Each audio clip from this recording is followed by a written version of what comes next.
Well, hello, everyone, and thanks so much for joining us on this Friday afternoon.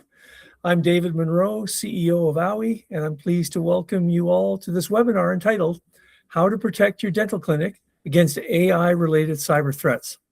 I'm joined today by OWI's co-founder and CTO, Patrick Chouinard.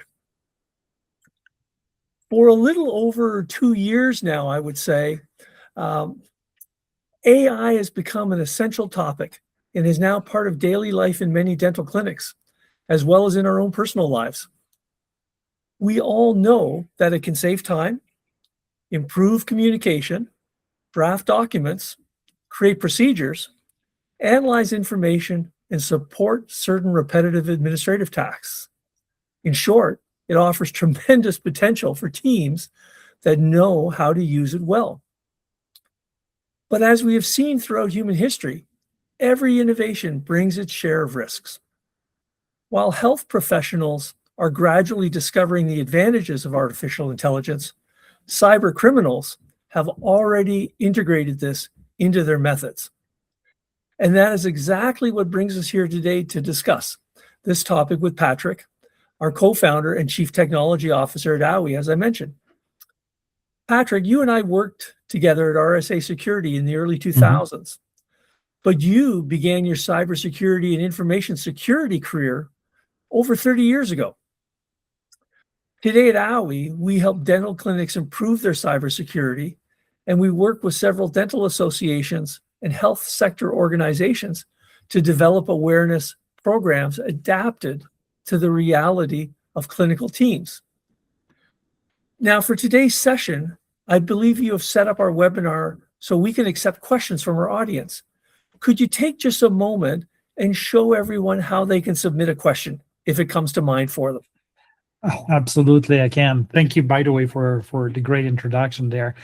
Let me just share my screen here for a second. So for those of you who just joined, again, I'm Patrick, and this is David Monroe.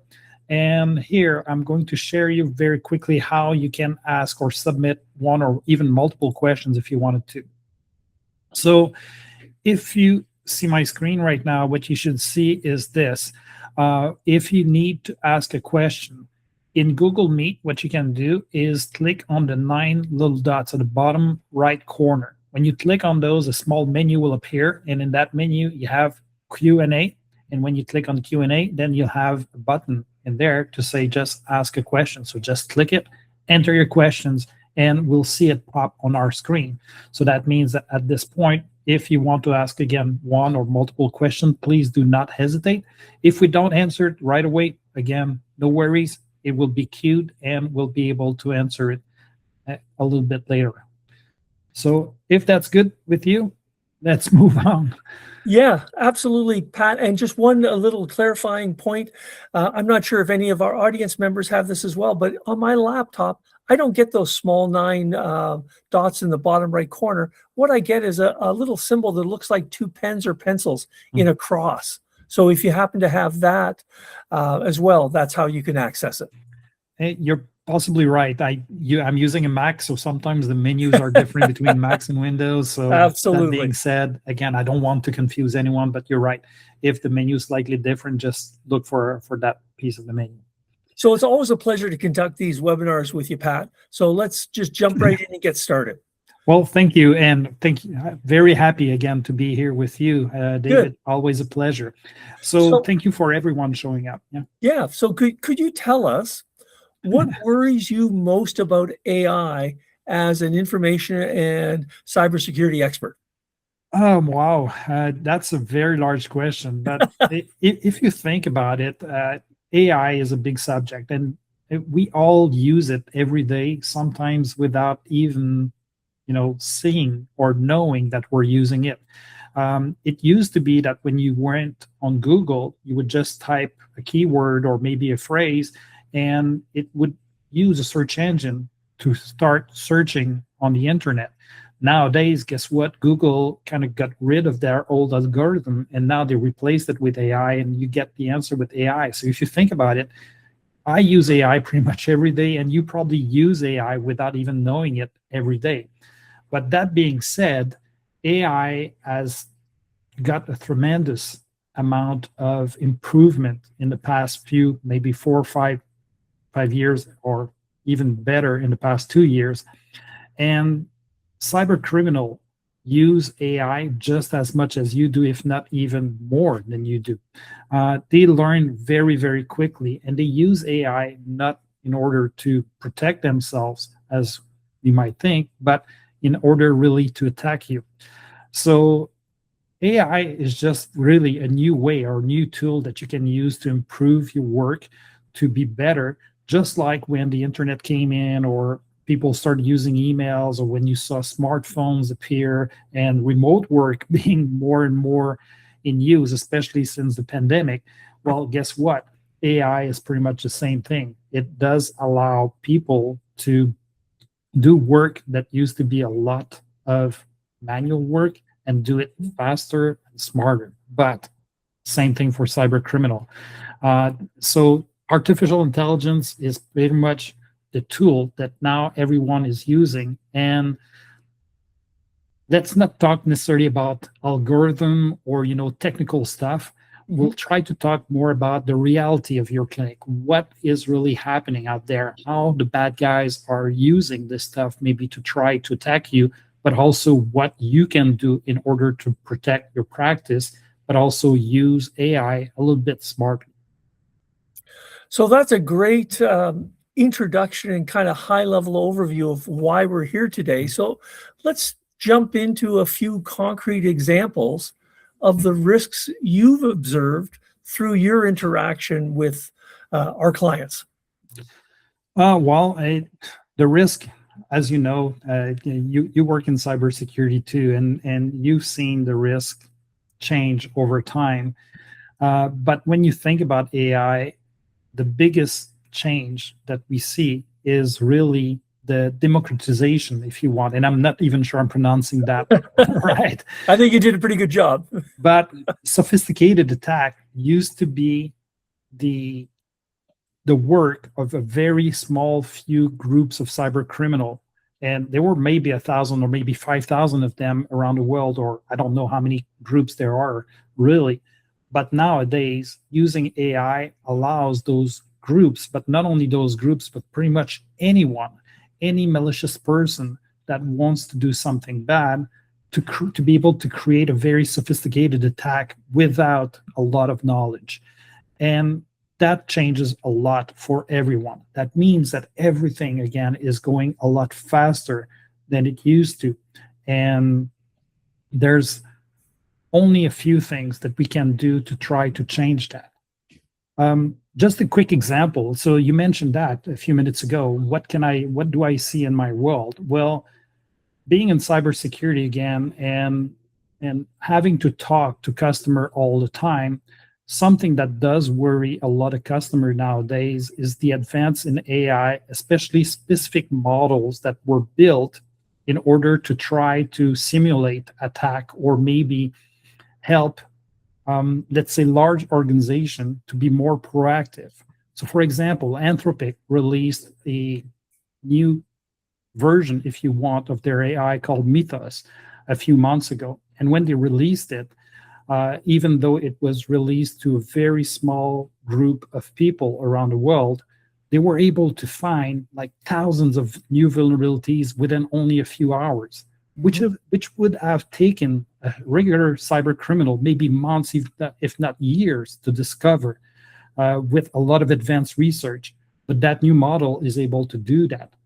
Now, the thing is, AI, as I said, is getting improved a lot over time, and there's more and more new things that is being added to those AI models, new ways of using them, new ways of connecting those AI models to our everyday tool. And that, again, brings a lot of powerful consideration.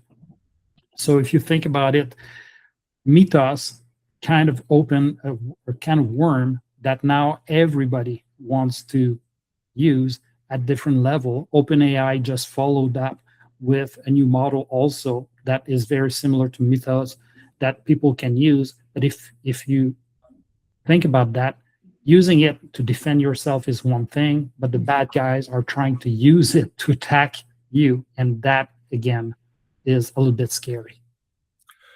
So if I can try and summarize that, what AI is really doing, it's not changing the attacks, but it's bringing them to market, if you will, at industrial scale incredibly quickly. You're right. And maybe I should have explained it like that, but you're totally right.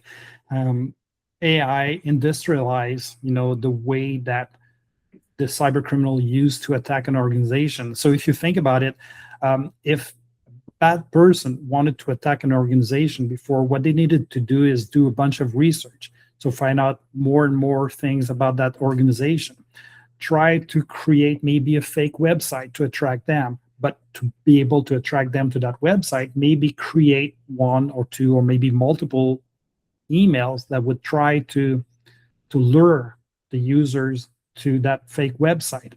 And all of that research and crafting takes a lot of time. Now, by using AI, guess what? You save all that time.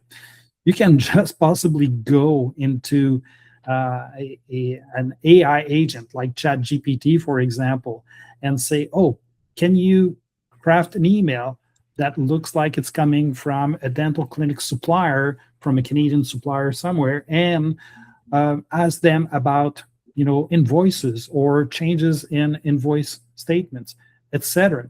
So that those prompts, writing something like draft an email from a Canadian dental supplier asking the clinic manager to confirm an invoice. Use a professional tone and write it in French, for example, or write it in English. So that being said, all of this can be done very quickly, automatically. And by doing that, it enables the attacker or the cyber criminal to be more efficient, even though we don't necessarily want that, but they are becoming more efficient. But instead of maybe asking your staff now to look at the email to see if there's any mistake or something in the tone that shouldn't be there or doesn't sound good or doesn't sound right, AI now makes it very, very, very hard for the common person, even for a specialist like myself, to be able to distinguish between the real one and a fake one. And again, that brings it to a different level, and a level that we now have to deal with.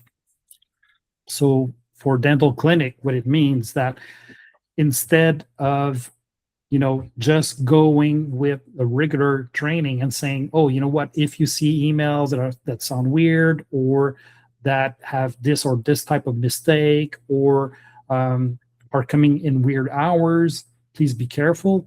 Now you need to teach them also how to maybe validate other things within the email or the messages in order to be more or be better protected, let's say.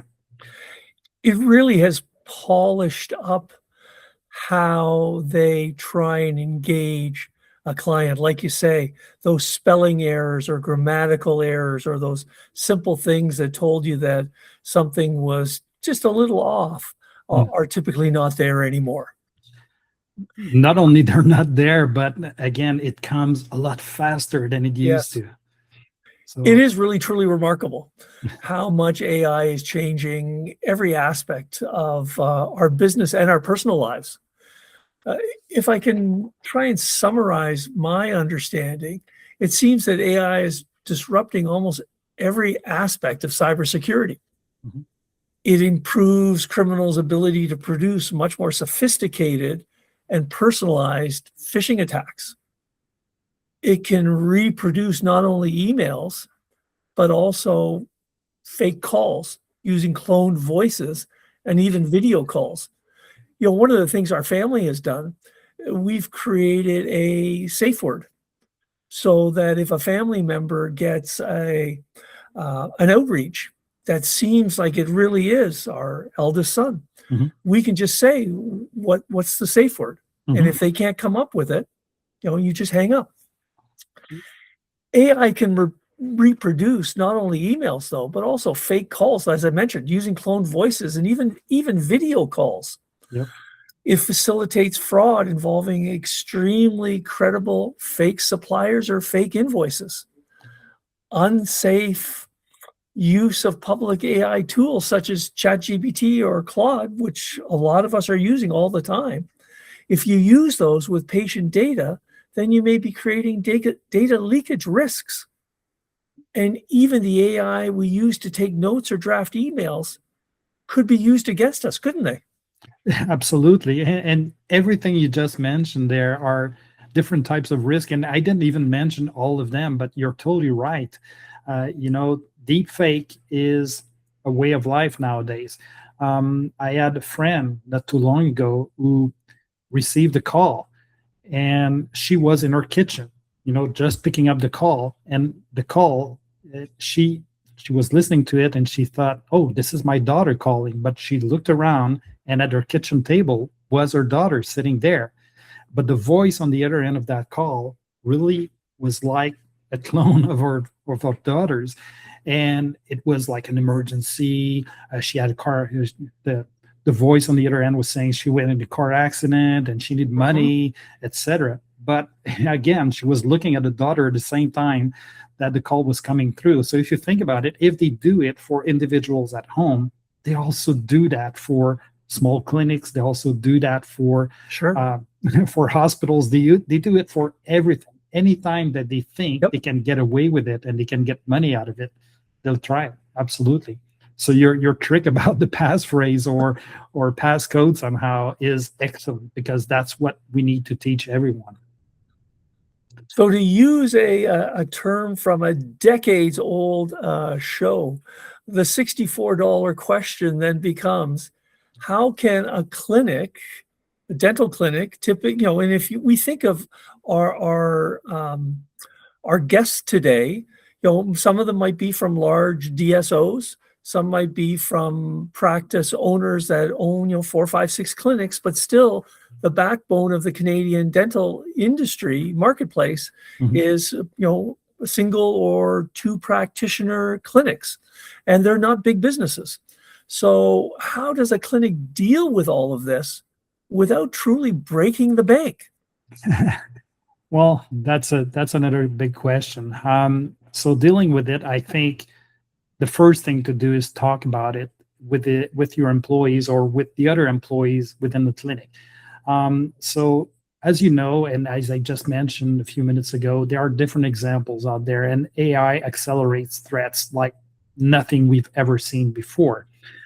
But that being said, knowing there's a threat is something, but just starting with the basic, talking about it within the organization, and maybe even creating a small policy. It can be a one-page policy saying, how do we use AI internally, but also what do we do, or what can we do to verify or validate that maybe the information that we're getting through emails or through searches is really the right information. Maybe having a quick procedure there. So using AI on a regular basis is not necessarily prohibited, but trying to find how to use it properly and knowing what kind of risk it brings is important. And you mentioned something earlier about using AI with patient data. Again, this is probably a use that we'll see more and more in the near future, but we have to be careful about that, because again, sometimes in different regions or different provinces, laws and regulations sometimes even prohibits you from using any patient-related data with AI, and you have to be careful about that. Great point. I remember from early in my IT career, there was somebody who coined the phrase, we don't want to boil the ocean, to try and get us to focus on what's the most important task at hand.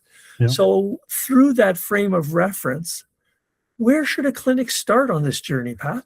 Well, I guess the most simple point to start is with a few rules. So for example, I just mentioned patient data. So should we use AI to to do searches using patient data or not. Again, if you create a quick rule within your organization with your clinic and saying, no, in ChatGPT, we never use any personal information. If we need to do a search for some reason, then we search for, global terms and things like that. What can AI be used for in my organization? Again, like regular searches or searching for new medication, or maybe a new type of ways of doing some diagnosis. That's one thing. But using AI with, I don't know, maybe X-rays or special data, maybe again without validating where the AI model is coming from, maybe not necessarily a good idea. And one of the corollary points to think about, when thinking of AI as a diagnostic tool, is at the end of the day, liability resides with the dentist, not with the tool they use to do that diagnosis. So something to factor in there. But what I think that highlights, Pat, is it's a bit of a misnomer to think of AI as a technology issue. It's much more than just a technology issue. You're right. It's not necessarily a technology issue, or not just a technology issue. I think it's more like a governance issue, and putting in place good practices. And again, it changes very quickly. It changes at a pace that nobody ever expected. But creating a few quick rules right now and trying to determine what is the best way to use AI within your environment and what to be careful about is just basic stuff and basic security. And to follow on that, if the small dental clinic is the backbone of the dental marketplace in Canada, the backbone of those dental clinics are the rank and file employees. Yeah. My wife is a dental assistant and now a treatment coordinator. And I've lived and breathed and been in amongst that environment for 15, 16 years now. And they have a lot on their plate. I think every employee in a dental clinic has a lot on their plate. That's undeniable. But because of that, and because, again, technology changes a lot, and those new threats can be a real problem, I guess, for every clinic, training the employees or training every staff member on those new threats can be a challenge. But if you do it a small bit at a time, maybe 5 minutes a month or something like that, this is a good way to keep track of what's going on. And if there's a new threat that comes in very suddenly, or maybe a new advances, then because you're doing those trainings on a regular basis for, like I said, maybe every 2 weeks, every month, or even if it's only for 5 minutes, within those trainings, something can be injected in there saying, oh, you know what, there's a new threat, and be careful about that, or be aware that this could be dangerous for your organization. And by the way, it does not just protect the organization, but it also protects the individuals, because, like I said earlier, individuals at home are also being targeted. So if you're aware of those threats at work, you're aware of those threats at home too. Absolutely. One of the things that is consistent with or without AI is that cyber hackers certainly use urgency. And we talk a lot about verifying information. But what does that mean in concrete terms? Validation is still the foundation of pretty much everything. So the example we gave earlier about, a cyber criminal sending an email saying that they want, validation on different voices, or they want to change a bank account or something like that. So, being skeptical as a human being and making some validation, calling the person on the phone. I know it takes time. I know everybody's busy, but sometimes that 30 seconds of calling somebody on the phone and saying, oh, David, is it really you just sent me that email about, changing your bank account? And by doing that, you're making sure that, you're not making a mistake. And sometimes it can be a huge mistake. And we saw some organization that lost tens of thousands of dollars by sending the wrong amount of money, or the right amount of money, but to the wrong bank account. Right. So you want to really be careful about that. And again, being skeptical and validation and verification really helps you reduce the possibility of fraud or even fraud attempts in general. So one of the things you mentioned, Pat, is AI assistants. Mhm.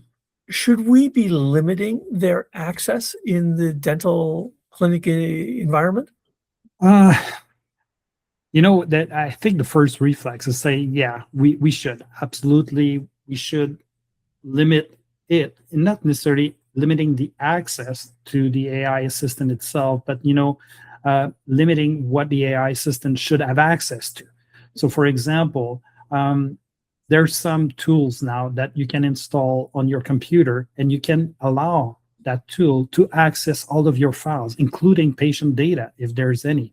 But if you do that, maybe you feel more productive, but by doing that, you're also allowing that patient information to maybe be sent without your knowledge somewhere in the cloud to that AI company that will use it for training purposes. But at that point, you just lost control of that data. And by losing control of it, guess what? You're still responsible. So we have to be careful about what you do with tools and how you do it. So I think the first reflex should be, let's try to limit the tools we're using, and making sure that those tools have been validated maybe by some kind of expert or some experts somewhere, to make sure that we're not using it against the laws or regulations. Sure.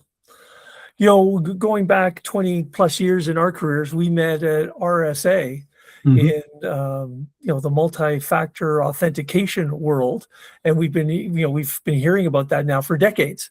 Is it still as important as ever? If not even more important, because this webinar is all about AI. And as we just said, AI does accelerate a lot of the attacks. And part of the attacks that the bad guys are trying to do is steal your passwords.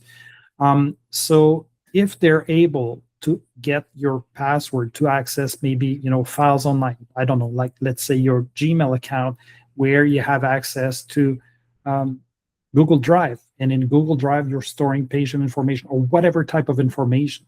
By stealing your password, they have access to that. So the multi-factor authentication, or what is called MFA sometimes in general, or two-factor authentication, allows you to kind of lock your account, verify, to make the system verify, validate that you really are the right person, even if you enter the right password.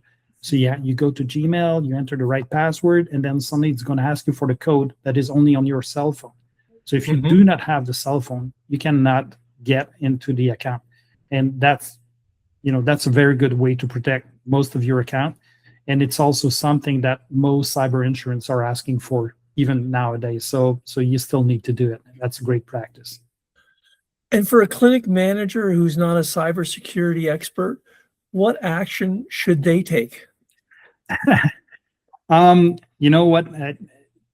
Doing a basic search, like taking a look at what Google, Microsoft, and other big companies are suggesting and are proposing to safeguard your use of AI, but also to answer some of your questions that you might have about AI. That's one thing.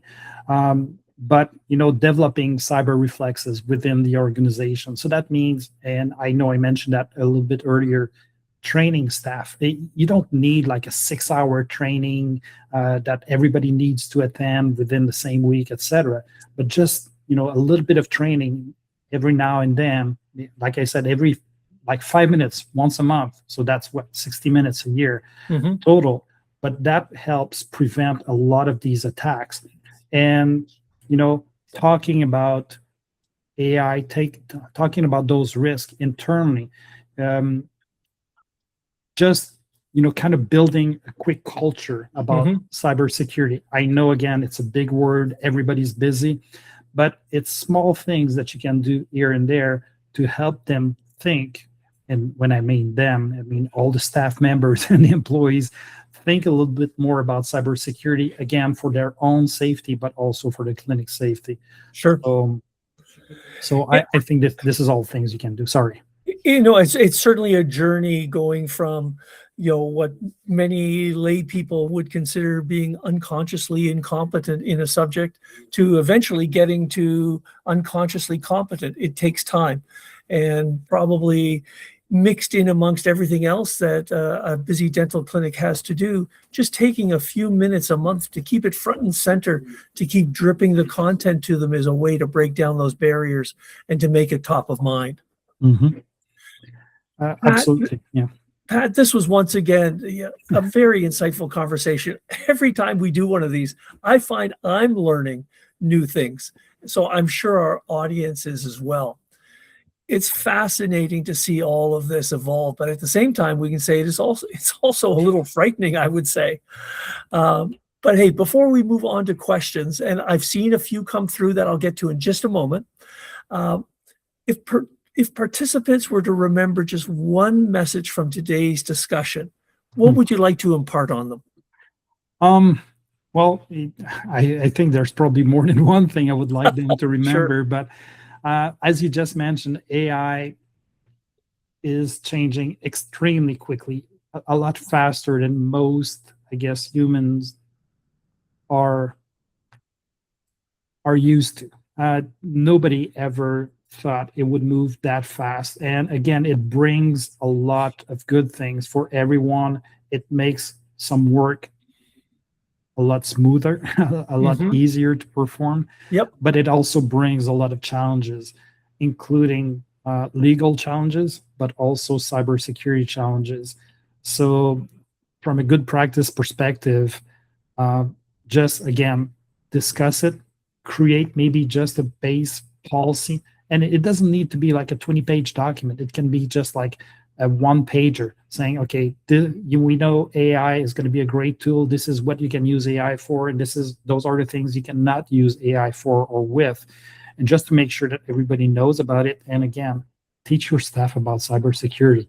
It's crucial nowadays because a lot of the attacks go through regular users. Want it or not, those users have access to your network. They have access to your data.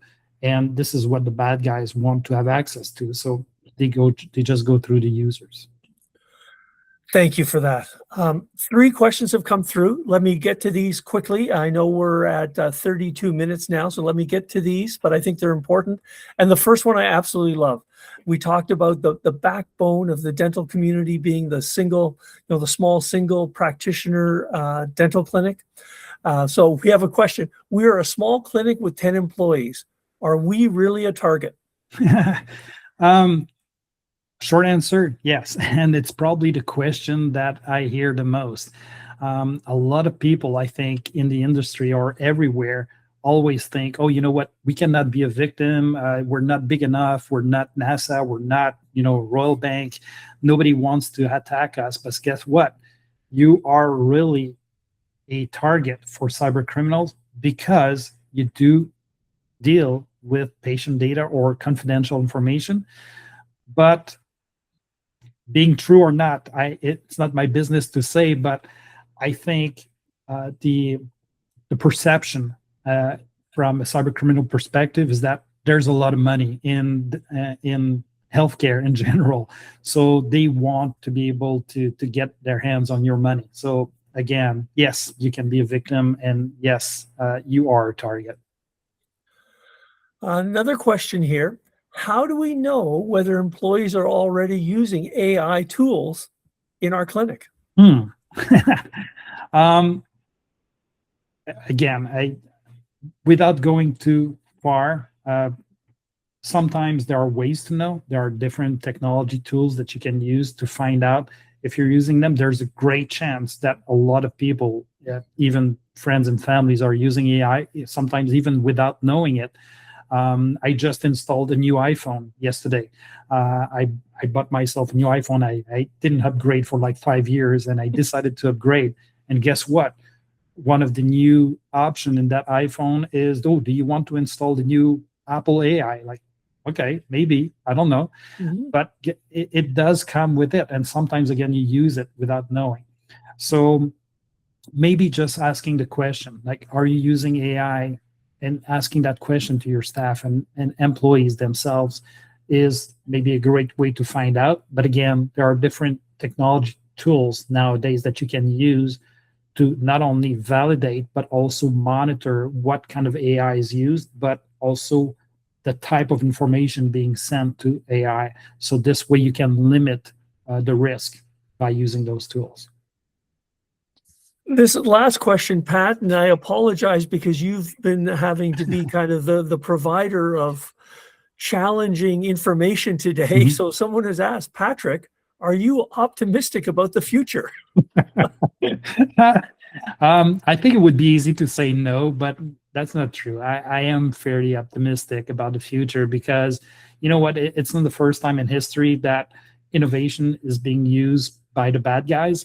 But at the end, I think those innovations, AI being probably the biggest one right now, is it brings more good things than bad things, but it needs to be used properly. And I think it's going to make the future a lot more interesting than maybe we were thinking about a few months ago or even a few years ago. Absolutely. Well, Pat, thank you for joining me today on this discussion with our audience. Thank you to everyone who attended. I hope you found this information insightful and informative. And please continue to follow us. We'll be continuing with information sharing sessions in the coming weeks. And we've also got some great news to share in September with the Canadian dental community. So thanks, everyone. Have a wonderful summer weekend. Bye for now.